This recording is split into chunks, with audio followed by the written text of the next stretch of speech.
নড়াইলে বৈষম্য বিরোধী ছাত্র আন্দোলনকালে ছাত্র জনতার উপর হামলার অভিযোগে ক্রিকেটার ও সাবেক সংসদ সদস্য মাশরাফি বিন মুর্তজা ও তার বাবা গোলাম মুর্তজা স্বপন সহ ৯০ জনের বিরুদ্ধে মামলা হয়েছে। মঙ্গলবার রাতে নড়াইল সদর থানায় মামলাটি করেন শেখ মুস্তফা আল মুজাহিদুর রহমান পলাশ নামে এক ব্যক্তি।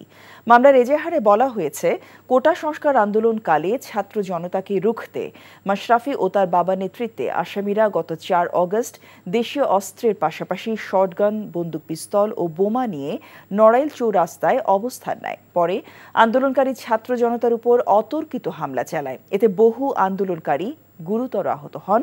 তাদের অনেকেই পঙ্গুত্ব বরণ করেছেন এবং এখনও চিকিৎসাধীন রয়েছেন। নড়াইল সদর থানার ভারপ্রাপ্ত কর্মকর্তা মামলার বিষয়টি নিশ্চিত করেছেন।